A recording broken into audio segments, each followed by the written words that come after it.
आप नाम जाप करते रहते हैं। ये राम वही हैं जो अयोध्या के राजा दशरथ के पुत्र हैं, या कोई और राम है जिनका आप समाधि में भी ध्यान करते रहते हैं? समाधि जब आप खोलते हैं तब भी राम राम राम राम कहते रहते हैं, ये वही राम है। नारद जिनका नाम गाते रहते हैं, उन्हीं के अवतारी ये राम है। ये कौन है?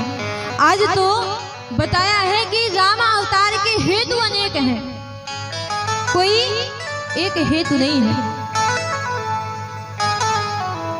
बोले रामचंद्र भगवान की जय हो। जब जब धर्म की हानि होती है, भगवान का अवतार होता ही है।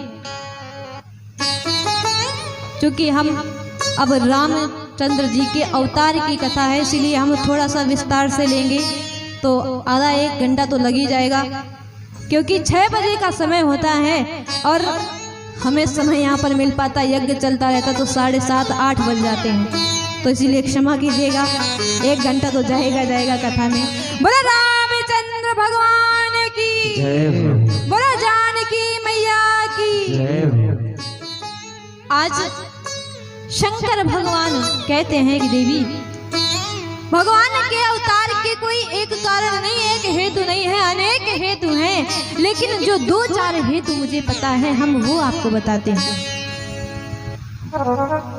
पार्वती मैया बैठी हैं, बाबा बता रहे हैं एक कारण तो ये है कि द्वारपाल हरि के प्रिय दो, जय अरु विजय नाम सबको, विप्र शाप ते दोनों भाई, तामस असुर देह दिन पाई।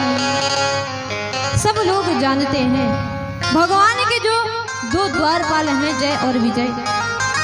एक दिन शनकादि ऋषि गए दर्शन करने के लिए, हम भगवान का दर्शन करने के लिए आए हैं, लेकिन इन द्वारपालों ने रोक दिया।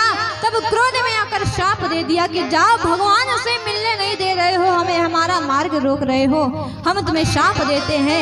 1 नहीं 2 नहीं बल्कि 3 जन्मों तक 3 योनि में तुम असुर योनि में ही जाओगे, असुर कुल में तुम्हारा जन्म होगा। क्षमा याचना की है, तब जाकर कहा है कि भगवान प्रत्येक अवतार में तुम्हारा उद्धार करेंगे। तो जो ये पहले जन्म में असुर बने हैं, हिरण्याक्ष और हिरण्यकश्यप बने हैं। दूसरे जन्म में ये बने रावण और कुंभकर्ण, और तीसरे में बने हैं दंतवक्र और शिशुपाल। एक हेतु तो ये है कि भगवान के द्वारपालों को श्राप मिला, इसलिए भगवान को इनके लिए आना पड़ा। दूसरा, मनु शतरूपा ने बड़ी कठोर तपस्या की, भगवान को प्रसन्न किया, और भगवान को प्रसन्न करके जब भगवान ने दर्शन दिए, वर क्या मांगा? और कोई वर नहीं चाहिए और किसी वर की अभिलाषा नहीं है, बस यही चाहिए हमें, आप हमारे यहाँ पर पुत्र बनकर आए। भगवान इसलिए अवतार लेते हैं, अलग अलग कल्पों में अलग अलग बातें दी गई हैं। एक कल्प की बात तो भगवान बताते हैं, जलंधर नाम का असुर हुआ, राक्षस हुआ, इसकी पत्नी का नाम है वृंदा। देवताओं से युद्ध होता है, भगवान शंकर से इस जलंधर का युद्ध हुआ, लेकिन भगवान शिव जी भी इसे पराजित नहीं कर पाए। सभी लोग दौड़ते हुए भगवान विष्णु के पास में गए। विष्णु भगवान के पास में जाकर निवेदन किया है, अब आप ही कोई उपाय कीजिए, ये पराजित नहीं हो पा रहे हैं, हम पराजित हो जाते लेकिन इसे पराजित नहीं कर पा रहे। भगवान ने कहा आप इसे पराजित कर भी नहीं सकते। क्यों? इसकी पत्नी बड़ी पतिव्रता है, उसके सतीत्व को जब तक हम नष्ट नहीं करेंगे, उसके सतीत्व के बल पर ही ये विजय प्राप्त कर रहा है, ये पराजय नहीं हो रही है इसकी। अब यहाँ पर देवताओं के लिए भगवान ही माया रूप से गए हैं। भैया इनकी आवाज सही कर दीजिए, बीच बीच में छोड़ जाते हैं। बोले रामचंद्र भगवान की। आज तो भगवान गए हैं, माया के द्वारा जालंधर का ही रूप लिया और दूसरे रूप से संत बनकर गए हैं। लीला क्या कर रहे हैं? वृंदा के सामने भगवान गए हैं। जिस माया से भगवान जालंधर बने थे, हाथ पैर टूट टूट कर गिरने लग गए। वृंदा रोती है, विलखती है, हमारे स्वामी को क्या हो गया? तब यहाँ पर संत रूप से बैठे विष्णु भगवान कहते हैं, रे तुम तो पतिव्रता स्त्री हो, रोती क्यों हो? अरे तुम्हारे सतीत्व का बल इतना है, अपने इस स्वामी के गिरे हुए हाथ पैरों को उठाकर जोड़ सकती हो तुम। वृंदा ने वैसा ही किया, हाथ पैर उठाकर जोड़ने लग गई। अब जैसे ही देखा है स्वामी स्वस्थ हो गए हैं, चरण दबाने लग गई है। अब माया रूपी विष्णु के चरण दबा रही है। हुआ क्या? पर पुरुष का स्पर्श करते ही वृंदा का जो सतीत्व था वो सब नष्ट हो गया। जालंधर की मृत्यु हुई। इधर वृंदा को पता चला ये और किसी की लीला नहीं है, विष्णु ने आकर हमारे साथ में छल किया है।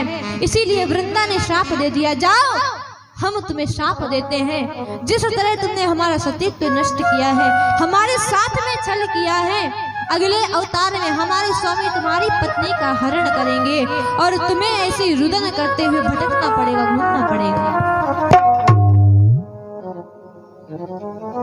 ये जो शालिग्राम भगवान है, ये शालिग्राम भगवान भी वृंदा ने ही भगवान को श्राप दिया था, जाओ आज से तुम पत्थर रूप में रहोगे।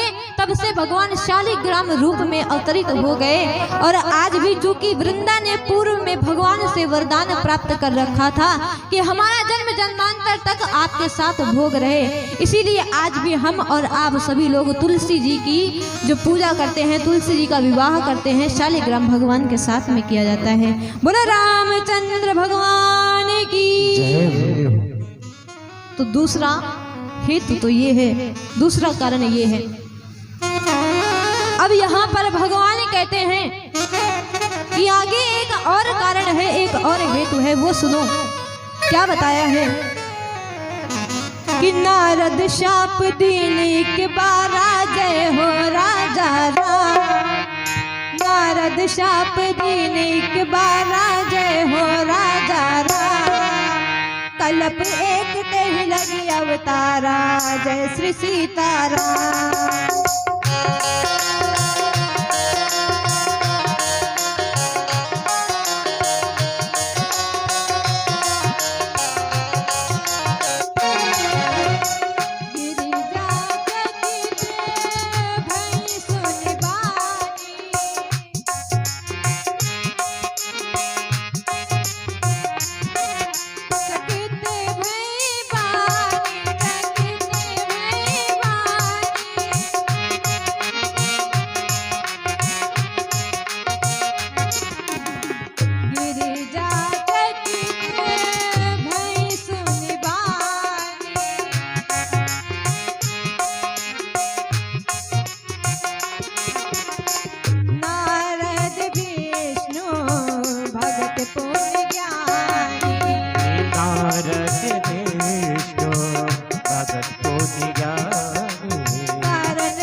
रामचंद्र भगवान की जैसी